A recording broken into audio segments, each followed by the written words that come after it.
Tu n'es qu'une vieille baby-sitter qui ne sait pas quand s'arrêter. Ces 10 mots viennent de coûter à ma famille près de 3 millions d'euros. Et la femme qui les a prononcés n'a aucune idée de ce qui vient de se passer. Pas encore.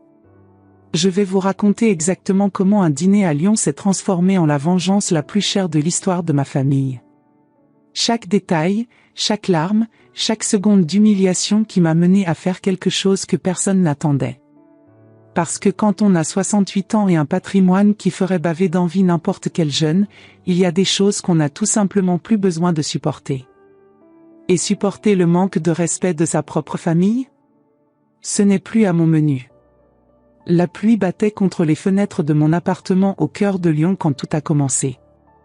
Novembre a toujours été mon mois préféré, les feuilles dorées dansant dans le vent froid, l'odeur des marrons grillés montant des rues, les premières lumières de Noël commençant à apparaître dans les vitrines. Mon appartement de 200 mètres carrés dans le 6e arrondissement était parfait pour recevoir ce qui serait le dernier dîner de ma vie en tant qu'idiote. Oui, idiote. Parce que pendant 6 ans, je me suis comportée comme une parfaite idiote amoureuse de la famille parfaite que je croyais avoir. J'avais passé la journée entière à préparer du coq au vin, la recette que j'avais apprise de ma belle-mère il y a 40 ans, perfectionnée au fil des décennies. L'appartement sentait le romarin, le vin rouge et ce type d'amour qu'on met dans la nourriture quand on veut faire plaisir à des gens qui, enfin, vous allez comprendre bientôt. Les bougies étaient allumées sur la table en acajou que j'avais héritée de ma mère. La porcelaine de Limoges, celle que je n'utilise que pour les occasions spéciales, brillait sous la lumière dorée. Tout était parfait pour recevoir mon fils Antoine et ma belle-fille Sylvie. Comme ça l'était toujours. Comme ça l'avait toujours été pendant 6 années de leur mariage. J'étais la belle-mère de rêve. La grand-mère parfaite. La femme qui disait toujours oui, qui aidait toujours, qui était toujours disponible. La veuve de 68 ans avec plus d'argent que de bon sens quand il s'agissait de famille. Jusqu'à jeudi dernier. Antoine est arrivé en premier, seul, secouant son parapluie à la porte. Mon fils de 34 ans était encore l'homme le plus beau que je connaissais, grand, brun, avec ses yeux verts qu'il avait hérités de son père. Mais ce soir-là, il y avait quelque chose de différent sur son visage. Une tension que je n'arrivais pas à identifier. Maman, il m'a embrassé sur les joues, mais le geste semblait mécanique. Sylvie est en retard. Réunion au bureau. Ne t'inquiète pas, mon chéri. Le dîner peut attendre. J'ai ouvert une bouteille de Côtes-du-Rhône pendant qu'il s'installait dans le salon. Antoine semblait nerveux, consultant sans cesse son téléphone, jetant des coups d'œil vers la fenêtre. Ce n'était pas son comportement habituel. Tout va bien au travail, j'ai demandé en lui servant un verre. Oui, oui. Juste, tu sais comment c'est. Les projets, les clients, les délais. Mais son ton manquait de conviction. Il y avait quelque chose qu'il ne me disait pas, quelque chose qui le préoccupait. J'ai pensé que peut-être Sylvie et lui traversaient une période difficile. Cela expliquerait son comportement étrange. Sylvie est arrivée 40 minutes plus tard, avec une expression qui aurait pu faire tourner le lait. Avocate en droit du travail, toujours stressée, toujours pressée, toujours traitant notre famille comme un élément de son agenda. Mais j'avalais tout, parce que j'étais vraiment stupide. Désolée pour le retard, elle a dit, sans même me regarder dans les yeux en jetant son sac Louis Vuitton sur le canapé. Client impossible. Elle était habillée de façon impeccable, comme toujours. Tailleur noir, talons hauts, cheveux parfaitement coiffés. Mais il y avait quelque chose de différent dans son attitude ce soir-là. Une froideur qui dépassait son comportement habituel. « Tu as l'air fatiguée, ma chérie », j'ai dit en essayant d'être gentille. « Ce client te donne du fil à retordre ? » « Tu n'as pas idée », elle a répondu sèchement, sortant son téléphone pour vérifier ses messages. Nous nous sommes installés à table. J'avais rallumé trop de bougies, choisi le vin parfait, préparé son dessert préféré. Parce qu'idiote est un surnom qui me va bien. Les 20 premières minutes se sont déroulées comme d'habitude, Antoine parlant de son cabinet d'architecture, moi posant des questions sur les projets, Sylvie manipulant son téléphone. Le coq au vin était parfait, le Bordeaux de 2015 que j'avais gardé pendant des années était à la température idéale. Tout était normal. Tout comme ça l'avait toujours été. Jusqu'à ce que j'ouvre la bouche. Sylvie, ma chérie, je pensais emmener les jumeaux au parc de la Tête d'Or samedi. Cela fait longtemps qu'on n'est pas sortis ensemble, et... Elle a arrêté de manipuler son téléphone. Pour la première fois de la soirée, elle m'a regardé directement dans les yeux. Et ce que j'ai vu là aurait dû me préparer à ce qui allait venir. Brigitte. Sa voix avait un ton que je n'avais jamais entendu auparavant. Froid. Tranchant. Nous devons parler. Antoine a arrêté de mâcher. Le silence dans la pièce est devenu lourd comme du plomb. De quoi, ma chérie, j'ai demandé, essayant encore de maintenir le sourire. D'arrêter de t'immiscer dans l'éducation de mes enfants. Le mot « mais » a été prononcé comme une gifle en plein visage. Je ne m'immisce pas. Je suis leur grand-mère. Tu es la grand-mère. Seulement ça. Tu n'es pas la seconde mère, tu n'es pas la remplaçante, tu n'es pas celle qui prend les décisions sur leur vie. Chaque mot était comme un coup de pierre dans ma poitrine. Sylvie, Antoine a tenté d'intervenir, mais elle l'a coupé d'un regard assassin. Non, Antoine. Ta mère doit entendre ça. Elle s'est tournée vers moi à nouveau. Tu continues à proposer des sorties, acheter des cadeaux chers, promettre des choses sans nous consulter. Tu agis comme si tu étais la patronne de la situation juste parce que tu as de l'argent. Voilà. Elle avait touché le sujet. L'argent. Je veux juste aider. Aider, elle a ri, un rire amer qui a résonné dans la pièce. Tu veux contrôler. Tu veux que tout le monde dépende de toi.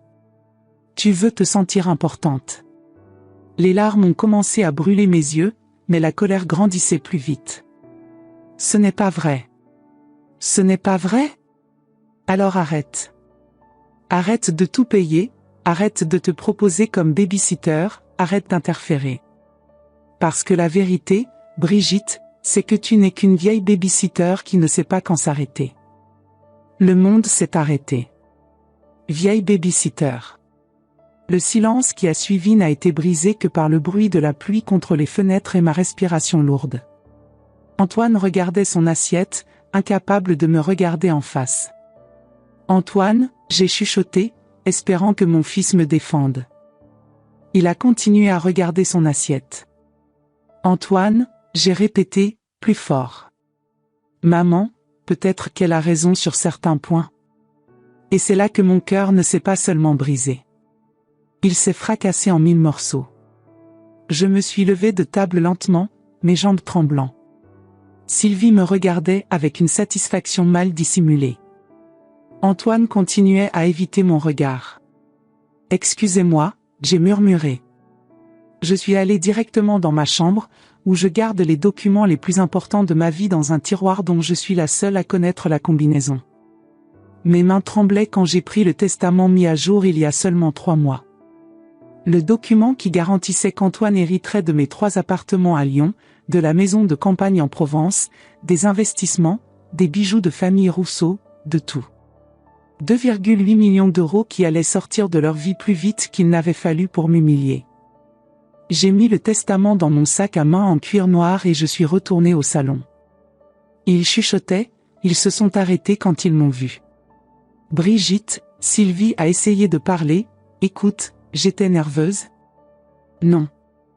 Ma voix est sortie plus ferme qu'elle ne l'avait été depuis des années.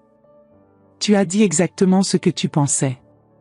J'ai pris mon manteau et mon sac. La pluie avait diminué, mais je m'en fichais même si c'était un déluge. Où vas-tu? Antoine a demandé, me regardant finalement. Résoudre une question urgente que j'aurais dû résoudre il y a longtemps. Je suis sorti de l'appartement sans regarder derrière moi, entendant Sylvie crier quelque chose qui ne m'intéressait plus d'écouter.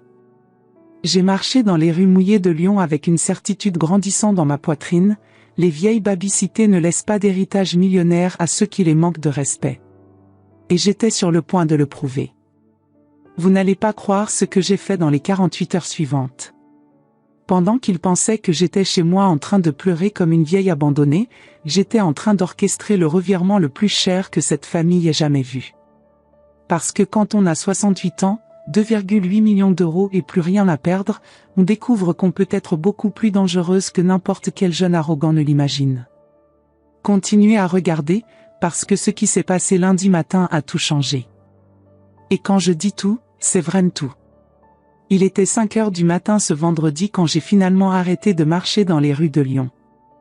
J'avais marché pendant 6 heures sous la bruine, mes chaussures en cuir trempé, mes cheveux grisonnants dégoulinants, mais mon esprit n'avait jamais été aussi clair. La ville se réveillait. Les premiers cafés ouvraient, les lumières matinales s'allumaient aux fenêtres des appartements, l'odeur du pain frais venait des boulangeries. Lyon se réveillait pour une journée normale de plus. Mais pour moi, il n'y aurait plus de journée normale. Pas après avoir été appelée, vieille babysitter, dans ma propre maison par mon propre fils qui était resté silencieux comme un lâche. Je me suis assise sur un banc mouillé place Bellecour et j'ai sorti mon téléphone de mon sac. Avec lui est sorti le testament. Le document qui garantissait qu'Antoine recevrait tout quand je mourrais. Tout ce que moi et mon défunt mari Jean-Philippe avions construit pendant 40 ans de travail acharné. J'ai regardé ce papier et une révélation m'a frappé comme un éclair. Je n'avais pas besoin de mourir pour changer ma vie. J'ai appelé mon avocat, Maître Durand, à 7 heures du matin. Brigitte? Il s'est passé quelque chose? Il est très tôt. Philippe, j'ai besoin de te voir aujourd'hui. C'est urgent. Bien sûr, mais tu vas bien? Ta voix est différente. Je vais mieux que je ne suis allé depuis des années. On peut se voir à 9 heures? Sans problème. Mon cabinet? Parfait. À 9 heures précises, j'étais dans le cabinet de Philippe Durand, rue de la République. Philippe Durand me connaissait depuis 15 ans, il avait géré toutes mes affaires légales depuis la mort de mon mari. Un homme élégant de 60 ans, toujours impeccable, toujours discret. Brigitte, tu es différente aujourd'hui, il m'a dit en m'offrant un café. Je le suis. Philippe, j'ai besoin de modifier mon testament. Complètement. Il a failli renverser sa tasse. Comment ça, complètement? J'ai tout raconté. Chaque mot venimeux que Sylvie avait dit, chaque seconde de silence lâche d'Antoine, chaque moment d'humiliation que j'avais avalé pendant des années. Mon Dieu, Brigitte. Tu es sûre de vouloir faire ça? Absolument. Je veux qu'Antoine ne reçoive que l'appartement où il habite, qui, ironiquement, j'ai acheté pour eux comme cadeau de mariage. Et le reste? Ce sont presque 2,8 millions d'euros. Une fondation. Pour les personnes âgées maltraitées par leurs propres enfants. Philippe m'a regardé par-dessus ses lunettes, étudiant mon visage à la recherche de signes d'instabilité mentale. Il n'en a trouvé aucun. Brigitte, c'est une décision très radicale à prendre si rapidement. Radicale, c'est ce que j'ai entendu hier soir. Ceci n'est que la conséquence. Nous avons passé 3 heures à réviser chaque détail. Chaque appartement, chaque investissement, chaque compte bancaire. Tout serait redirigé. La Fondation Jean-Philippe Rousseau pour personnes âgées abandonnées deviendrait l'une des plus grandes institutions caritatives de Lyon du jour au lendemain. Tu es sûr? Il m'a demandé une dernière fois avant que je signe. Philippe, pendant 6 ans j'ai été la belle-mère parfaite. J'ai payé la formation d'Antoine, acheté leur appartement, financé les vacances de la famille, gardé les petits-enfants chaque fois qu'ils en avaient besoin. Et tout ce que j'ai obtenu, c'est d'être appelée vieille babysitter. Je comprends. Non, tu ne comprends pas être appelée vieille babysitter par une femme que j'ai financée pendant des années, devant mon fils qui est resté silencieux, ce n'est pas quelque chose qu'on pardonne. J'ai signé chaque page avec la détermination de quelqu'un qui signait sa propre libération. Quand je suis sortie du cabinet, il était 2 heures de l'après-midi et le soleil était apparu entre les nuages. Lyon était belle, plus belle que je ne me souvenais l'avoir vue. Je me sentais plus légère, comme si j'avais enlevé un poids de 20 ans de mes épaules. Je suis allée déjeuner au Le Bouchon, mon restaurant préféré dans le Vieux-Lyon. Marie, la propriétaire, me connaissait depuis des années. Madame Rousseau. Vous êtes rayonnante aujourd'hui. Merci, Marie. C'est que j'ai pris une décision très importante. Ah, les meilleures décisions nous font toujours paraître plus jeunes. Elle avait raison. Je me sentais plus jeune, plus vivante, plus moi que je ne m'étais sentie depuis la mort de mon mari. Au milieu de l'après-midi, mon téléphone a sonné. Antoine. Maman, à propos d'hier soir? Oui. Sylvie veut s'excuser. Elle était très stressée par un dossier difficile au travail. Je comprends. Tu peux venir dîner chez nous demain? Pour qu'on puisse parler? J'ai failli rire à haute voix. Il pensait qu'une excuse résoudrait 6 années de manque de respect culminant avec l'humiliation de jeudi. Bien sûr, mon chéri. Tant mieux. Sylvie va être soulagée. Je parie que oui. Samedi est arrivé ensoleillé. J'ai acheté des fleurs au marché, une bouteille de champagne Moët et Chandon, leur préféré, et même un cadeau pour chacun des jumeaux. Après tout, ce serait notre dernière réunion familiale en tant qu'héritier millionnaire. Je suis arrivé chez eux à 19h. L'appartement que j'avais acheté pour eux comme cadeau de mariage. 180 mètres carrés dans le 3e arrondissement, vue sur le Rhône, mobilier de première qualité. À l'époque, cela avait coûté 850 000 €. De l'argent que je ne reverrai jamais. Mais maintenant, peu importe. Grand-mère Brigitte, ont crié les deux, en courant vers moi pour m'embrasser. Mes trésors, j'ai répondu, les serrant contre moi en sachant que ce serait peut-être parmi les dernières étreintes sincères que je recevrais pendant longtemps. Sylvie était différente. Souriante, attentionnée, faisant clairement des efforts pour compenser la grossièreté de jeudi. Brigitte, comme c'est gentil d'être venue. J'ai préparé ton dessert préféré. Quelle attention! Antoine était également plus affectueux que d'habitude. Évidemment, ils avaient orchestré leur stratégie. Pendant le dîner, ils se relayaient en gentillesse. Sylvie a complimenté ma nouvelle coiffure, Antoine a parlé de la chance qu'il avait d'avoir une mère comme moi, les jumeaux m'ont montré leurs dessins de l'école. C'était presque touchant. Si ce n'était pas complètement faux. Brigitte, Sylvie a dit pendant le dessert, à propos de jeudi, j'étais très stressée. Tu sais comment c'est, le travail, les enfants, la maison, parfois on dit des choses horribles. Je comprends. Tu me pardonnes? J'ai regardé dans ses yeux. Les mêmes yeux qui m'avaient fixé avec mépris 3 jours plus tôt. Bien sûr. Quel soulagement. Antoine a soupiré. La famille, c'est sacré, n'est-ce pas maman? Sacré, j'ai répété. Après le dîner, pendant que Sylvie mettait les enfants au lit, Antoine et moi sommes restés seuls dans le salon. Maman, merci d'être si compréhensive. Sylvie t'aime vraiment, tu sais. J'en suis sûre. C'est juste que, enfin, elle s'inquiète parfois pour l'avenir. Tu comprends, avec l'économie instable, nos emplois, les enfants, elle se préoccupe de la sécurité financière. Ah. Maintenant j'entendais la vraie raison de tout ce théâtre. La sécurité financière est importante, en effet. Exactement. Et savoir que enfin, que tu prendras soin de nous s'il arrive quelque chose, cela la rassure. Prendre soin d'eux. Comme une vieille baby-sitter s'occupe des enfants. Je comprends parfaitement. Quand j'ai pris congé ce soir-là, il rayonnait.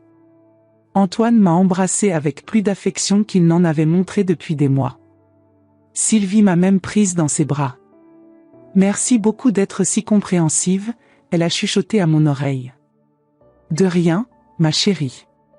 Dimanche, je me suis réveillée tôt et je suis allée à l'église, comme je le faisais toujours. J'ai prié pour mes petits-enfants, qui étaient innocents dans toute cette histoire. J'ai prié pour mon défunt mari, qui serait fier de ma décision. Et j'ai prié pour avoir la force pour ce qui allait venir. Lundi est arrivé gris et froid. À 9 heures du matin, j'ai appelé Antoine. Maman. Bonjour. Bonjour, mon chéri. On peut déjeuner aujourd'hui? J'ai une nouvelle à t'annoncer. Bien sûr. Quel genre de nouvelle? Une bonne. Très bonne. Nous nous sommes retrouvés au Le Grand Café, au centre de Lyon. Antoine est arrivé animé, attendant visiblement de bonnes nouvelles financières. Alors, quelle est la nouvelle? J'ai ouvert mon sac et j'ai sorti un dossier. J'ai modifié mon testament. Ses yeux ont brillé. Ah, c'est à ce sujet? Tu n'avais pas besoin. Non, j'en avais besoin. Surtout après jeudi. Maman, on a déjà parlé de ça. Oui, on a parlé. Et j'ai beaucoup réfléchi à tout ce qui a été dit. J'ai ouvert le dossier et j'ai montré une copie du Nouveau Testament. Tu recevras encore un héritage, ne t'inquiète pas. Tant mieux, il a ri, soulagé. Tu garderas l'appartement où tu habites. Après tout, c'était mon cadeau de mariage pour vous. Et le reste? Le reste ira à une fondation caritative. La couleur a disparu de son visage. Comment ça, le reste? Les 2 autres appartements, la maison en Provence, les investissements, les bijoux de famille. Environ 2,6 millions d'euros. Tu plaisantes. Je suis complètement sérieuse. Antoine est resté silencieux pendant quelques secondes, assimilant l'information. Maman, tu ne peux pas faire ça. C'est l'argent de la famille. C'est mon argent. Et je décide ce que j'en fais. Mais c'est à cause de jeudi? À cause d'une discussion stupide? Une discussion stupide? Antoine, ta femme m'a appelé vieille babysitter dans ma propre maison, et tu es resté silencieux. Je ne savais pas quoi faire. Si, tu savais. Tu savais exactement quoi faire. Défendre ta mère. Mais tu as choisi de ne pas le faire. Les larmes ont commencé à couler sur son visage. Maman, s'il te plaît. On peut en parler. Sylvie peut s'excuser encore. Je ne veux plus d'excuses. Je veux que vous viviez sans dépendre de la vieille babysitter. Tu es cruel. Cruel? Cruel, c'est ce que j'ai entendu jeudi. Ceci n'est que la conséquence. Je me suis levé de table, laissant la copie du testament avec lui. Les documents sont déjà enregistrés. C'est irréversible. Maman. Je suis sortie du restaurant sans me retourner, entendant les sanglots de mon fils résonner derrière moi. Et pour la première fois depuis des années, je me suis sentie complètement libre. Une semaine s'est écoulée depuis le déjeuner avec Antoine. Une semaine de téléphone qui sonnait sans cesse, de messages désespérés, de tentatives pathétiques de renverser l'irréversible. J'avais changé mon numéro de téléphone. Mardi matin, je prenais mon petit déjeuner en paix quand la sonnette a retenti. J'ai regardé par l'œilleton et j'ai vu Sylvie debout à la porte, avec une tête de quelqu'un qui n'avait pas dormi depuis des jours. J'ai ouvert la porte. Brigitte, il faut que je te parle. Entre. Elle est entrée dans l'appartement comme un animal acculé, regardant autour d'elle comme si c'était la première fois qu'elle mettait les pieds ici. C'était peut-être la première fois qu'elle voyait vraiment l'endroit, toutes les autres fois, elle était trop occupée avec son téléphone pour faire attention. Du café, j'ai proposé. Non. Enfin, si. S'il te plaît. Nous nous sommes assises dans le salon. Sylvie était visiblement nerveuse, se tordant les mains, évitant de me regarder dans les yeux. Brigitte, à propos de jeudi dernier. Oui. J'étais complètement hors de moi. Le travail, le stress, des problèmes personnels, j'ai dit des choses horribles. Tu l'as fait. Je ne pense pas ça de toi. Tu le sais, n'est-ce pas? Intéressant. Une semaine plus tôt, quand elle pensait que j'étais une vieille riche et sans défense, elle avait dit exactement ce qu'elle pensait. Maintenant, sachant que 2,6 millions d'euros avaient évaporé à cause de sa bouche, ses opinions avaient magiquement changé. Sylvie, tu as dit que j'étais une vieille babysitter qui ne savait pas quand s'arrêter. Je me trompais. Tu as dit que j'interférais dans l'éducation de tes enfants. J'étais en colère. Tu as dit que je voulais seulement vous contrôler parce que j'ai de l'argent. Brigitte, Et le plus intéressant, c'est que tu avais raison. Elle s'est arrêtée de parler et m'a regardée, confuse. Comment ça? Je voulais vraiment seulement vous contrôler avec mon argent. Acheter de l'affection, acheter du respect, acheter une famille heureuse. Ce n'est pas vrai? Si, c'est vrai. Pendant des années, j'ai utilisé mon compte en banque comme substitut aux relations authentiques. Je payais tout pour vous parce que c'était plus facile que d'affronter le fait que vous ne m'aimiez pas vraiment. Sylvie est devenue pâle. Brigitte, ce n'est pas vrai. Nous t'aimons.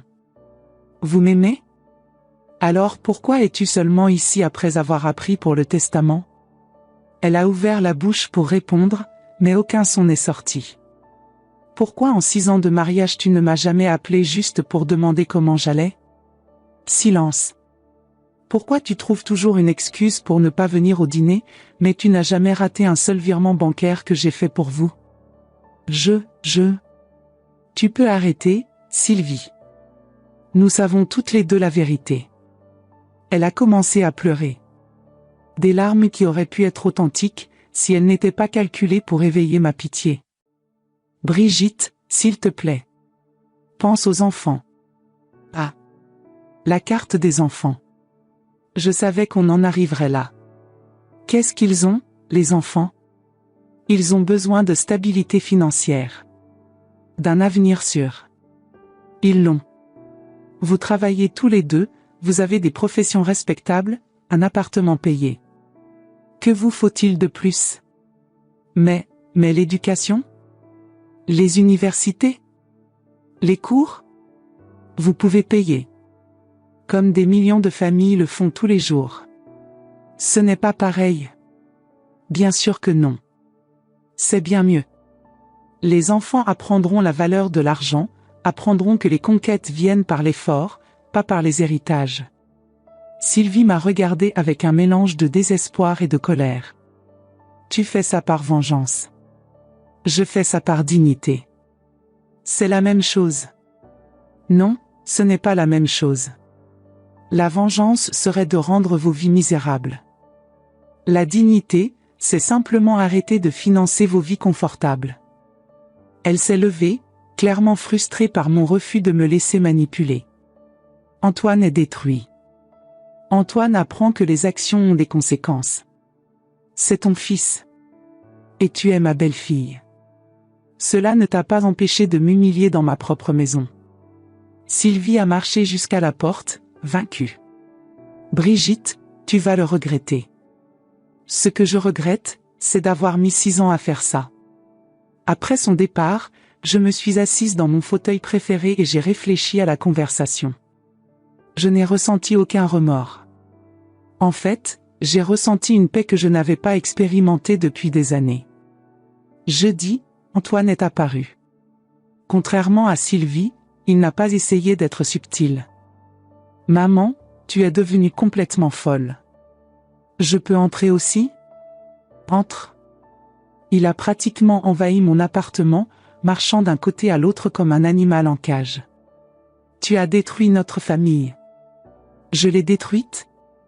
Perspective intéressante. 2,6 millions d'euros, maman. 2,6 millions. Je sais combien c'est. Après tout, c'est mon argent. C'était ton argent. Ça devrait être notre argent. Et voilà. La vérité nue et crue. Pour Antoine, cet argent était déjà à lui. J'étais seulement la gardienne temporaire d'une fortune qui, dans sa tête, lui appartenait déjà. Pourquoi ça devrait être ton argent? Parce que je suis ton fils. Et qu'est-ce que ça te donne comme droit? Comment ça, qu'est-ce que ça me donne comme droit? Je suis ton fils unique. Ton seul héritier. Tu es mon fils. Cela m'a donné le plaisir de t'élever, t'éduquer, t'aimer. Cela ne t'a pas donné un droit automatique à mon patrimoine. Toutes les familles font comme ça. Toutes les familles respectent aussi leurs parents. Antoine s'est arrêté de marcher et m'a fixé. Maman, une discussion ne peut pas coûter 2,6 millions d'euros. Ce n'était pas une discussion. C'était des années de manque de respect culminant dans une humiliation publique. Tu exagères. J'exagère? Combien de fois tu m'as défendu quand Sylvie était grossière avec moi? Elle n'a jamais été. Combien de fois, Antoine? Il est resté silencieux.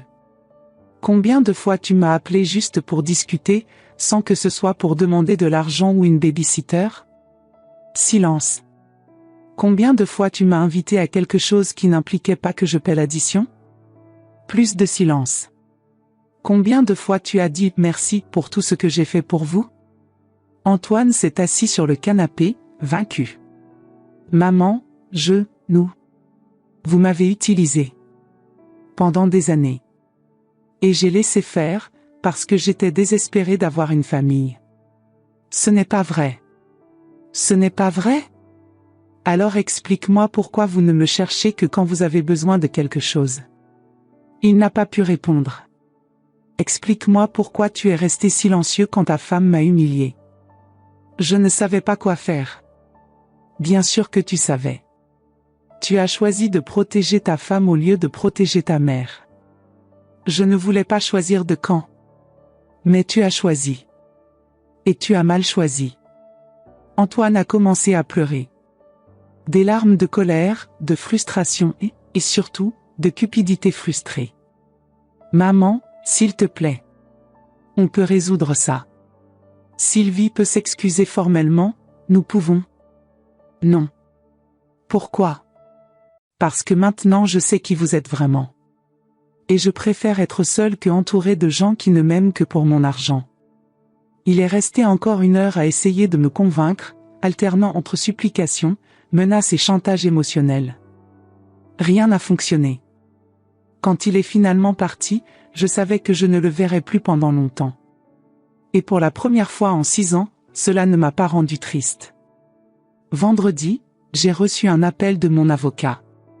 Brigitte, ton fils essaie de contester le testament. C'était prévisible. Il a engagé un avocat spécialisé en succession. Il va alléguer que tu étais sous stress émotionnel quand tu as pris la décision. J'ai ri fort. Philippe, arrange une évaluation psychologique pour moi. Aujourd'hui même. Je l'ai déjà fait. J'ai pensé que ce serait nécessaire. Cet homme me connaissait trop bien. Et les résultats? Tu es parfaitement lucide, mentalement stable et en pleine capacité de prendre des décisions. Le rapport va rendre toute contestation pratiquement impossible. Parfait. Brigitte, je peux te poser une question? Bien sûr. Tu regrettes? J'ai regardé par la fenêtre de mon appartement, voyant Lyon se réveiller pour un jour de plus. Les gens allant au travail, les enfants courant vers l'école, la vie suivant son cours normal. Ce que je regrette, c'est d'avoir mis tant de temps à le faire. 3 mois se sont écoulés depuis cette nuit mémorable. 3 mois depuis que j'ai vu pour la première fois le vrai caractère des gens que j'aimais inconditionnellement. J'écris ceci de la terrasse de ma nouvelle maison en Provence, une petite propriété que j'ai achetée avec une partie de l'argent que j'avais réservé pour les urgences. Le soleil du matin réchauffe mon visage pendant que je bois mon café et observe les vignes au loin. Je ne me suis jamais senti aussi en paix. Après la révélation sur le testament, les choses sont devenues intéressantes. Antoine a essayé de m'appeler tous les jours pendant 2 semaines. Sylvie est apparue à ma porte 3 fois, tantôt pleurant, tantôt criant, tantôt essayant d'être sympathique. Ils sont même venus avec les enfants, espérant que je changerais d'avis en les voyant. « Grand-mère, pourquoi tu ne viens plus nous voir ?» a demandé Emma, avec ses grands yeux innocents. Mon cœur s'est brisé, mais j'ai maintenu ma fermeté. Parce que parfois les adultes doivent apprendre des leçons importantes, mon amour. Quelles leçons? Que les gens ne sont pas des objets. Que l'amour ne s'achète pas. Que le respect se gagne. Lucas, toujours plus observateur, a demandé, tu es fâché contre papa et maman? Je ne suis pas fâché, mon chéri. Je suis triste. Mais parfois la tristesse nous apprend à être plus fortes. C'était la conversation la plus difficile de ma vie. Antoine a même essayé de contester le testament légalement, mais Maître Durand avait fait un travail impeccable. Tous les documents étaient en ordre, j'étais en plein jugement, y compris avec une évaluation psychologique que j'avais demandée, et la décision était irréversible. Maman, s'il te plaît, il m'a imploré lors d'une des dernières fois que nous avons parlé. Tu détruis notre famille. Non, Antoine. Je montre ce qu'était vraiment notre famille. C'est vous qui l'avez détruite quand vous avez décidé que j'étais dispensable. Nous n'avons jamais dit ça. Vous n'aviez pas besoin de le dire. Les actes parlent plus fort que les mots. Et le silence aussi parle. Après un mois de tentatives frustrées, ils ont abandonné. Antoine a arrêté d'appeler. Sylvie a arrêté d'apparaître. Les enfants ont arrêté de demander quand grand-mère reviendrait. J'étais officiellement libre. La Fondation Jean-Philippe Rousseau pour personnes âgées abandonnées a ouvert ses portes 2 mois après la signature des documents. En une semaine, nous avions reçu 200 demandes d'aide. 200 histoires comme la mienne, de gens qui avaient donné leur vie à leur famille pour être jetés quand ils sont devenus inconvénients. Marie, 72 ans, avait été expulsée de chez elle par son fils qui voulait vendre l'appartement pour payer ses propres dettes. Maintenant elle a un endroit où vivre et la dignité pour vivre.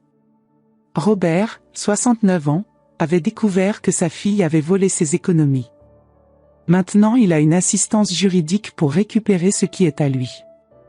Claudette, 74 ans, était obligée de s'occuper de ses petits-enfants 12 heures par jour pendant que ses enfants faisaient leur vie. Maintenant elle a sa propre maison et choisit quand elle veut voir la famille. Chacun d'eux me remercie, mais c'est moi qui devrais les remercier.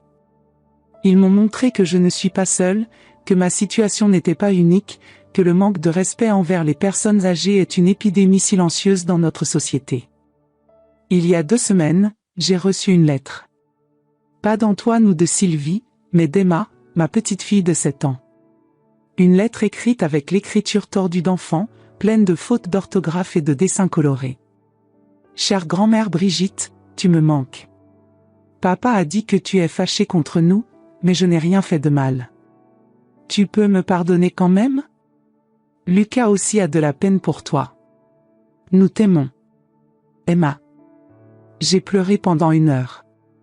Le lendemain, j'ai conduit jusqu'à Lyon et je suis allée à l'école des enfants à l'heure de la sortie. J'ai vu Emma et Lucas sortir main dans la main, cherchant Sylvie dans la foule de parents. Grand-mère Brigitte. Emma m'a vue en premier et a couru vers moi pour m'embrasser. Ma princesse, je l'ai prise dans mes bras, respirant cette petite odeur de shampoing pour enfant qui me rappelait quand Antoine était petit. Tu es revenu. Lucas est arrivé juste après, se collant à ma jambe. Je ne suis jamais partie, mes amours. J'étais juste, en voyage. Pourquoi tu ne nous as pas appelés? Comment expliquer à des enfants de 7 ans que leurs parents m'avaient interdite d'avoir des contacts? Comment dire qu'ils étaient utilisés comme monnaie d'échange dans une guerre qu'ils n'avaient pas commencée? Parfois les adultes deviennent confus et font des choses qu'ils ne devraient pas faire. Comme maman et papa? Trop intelligente pour son âge. Oui, comme maman et papa. À ce moment-là, j'ai vu Sylvie s'approcher. Son visage est passé par plusieurs expressions en quelques secondes, surprise, colère, peur, calcul. Les enfants, on y va. Mais grand-mère vient d'arriver, a protesté Emma. On y va. Maintenant. Sylvie, j'ai dit calmement, ce sont mes petites filles. J'ai le droit de les voir. Tu as renoncé à ce droit quand tu as choisi l'argent plutôt que la famille. Je n'ai pas choisi l'argent plutôt que la famille. J'ai choisi la dignité plutôt que l'humiliation. C'est la même chose. Pour toi, peut-être. Elle a pris les enfants par la main, les tirant loin de moi. Au revoir, grand-mère, ont crié les deux, en faisant des signes pendant qu'elles étaient traînées. Au revoir, mes amours. Grand-mère vous aime. C'était la dernière fois que je les ai vus. 2 semaines plus tard, Antoine est apparu dans ma maison en Provence. Je ne sais pas comment il a découvert ma nouvelle adresse, mais il était là, debout à ma porte avec une expression que je n'arrivais pas à déchiffrer. Maman. Antoine.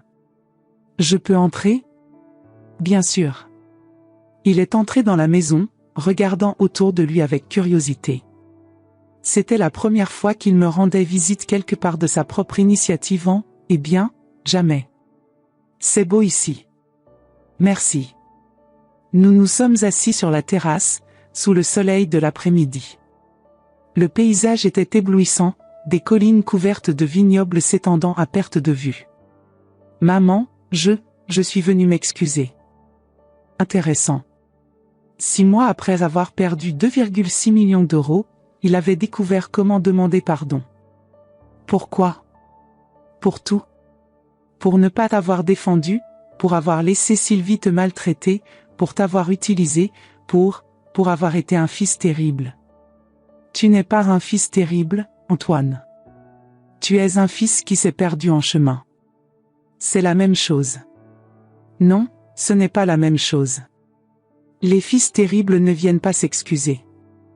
Nous sommes restés silencieux pendant quelques minutes, écoutant le vent dans les arbres et le chant des oiseaux.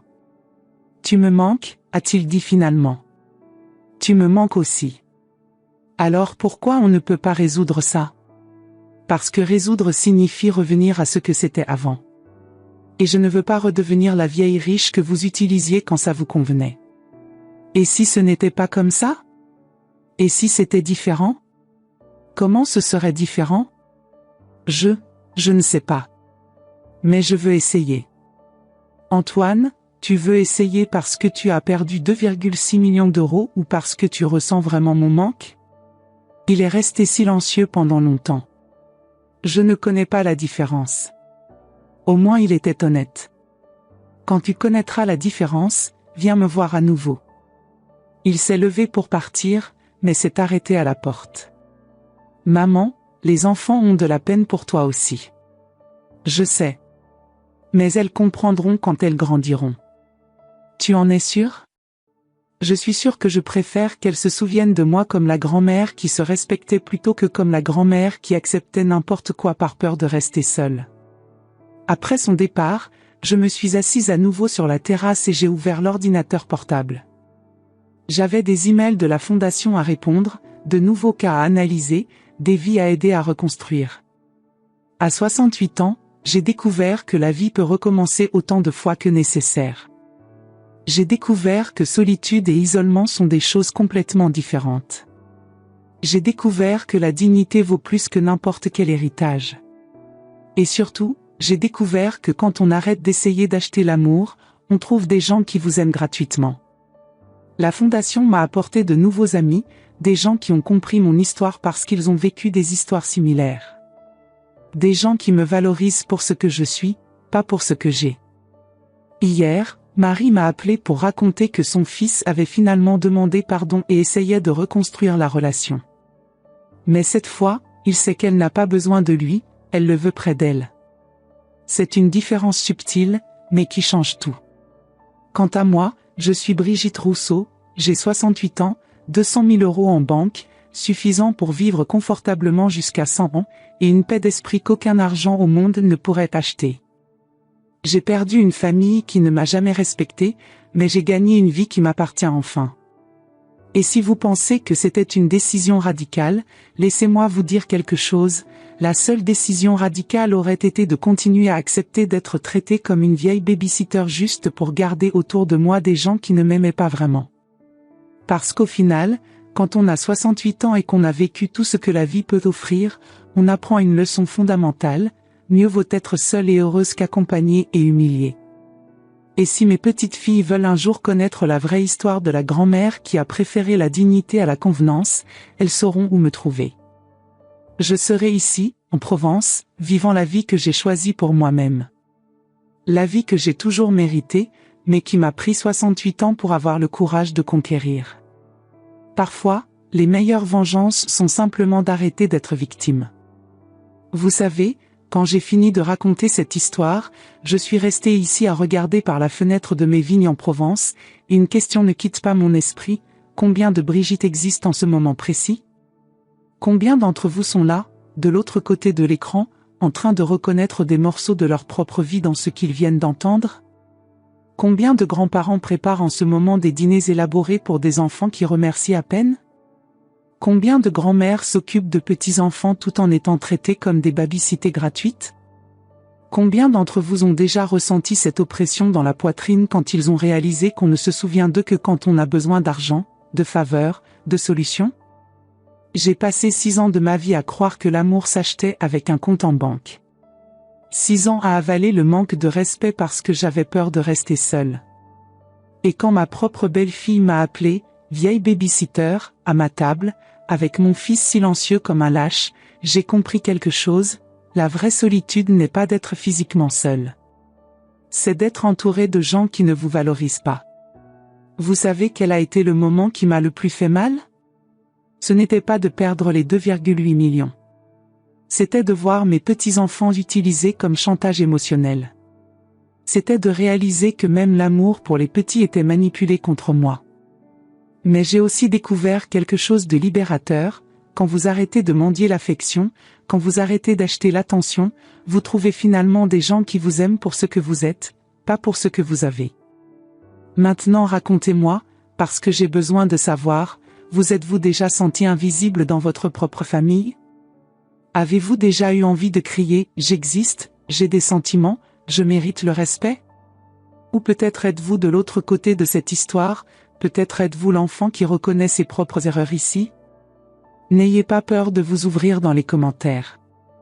Racontez vos histoires, vos douleurs, vos victoires. Parce que quand nous partageons nos expériences, nous découvrons que nous ne sommes pas seuls.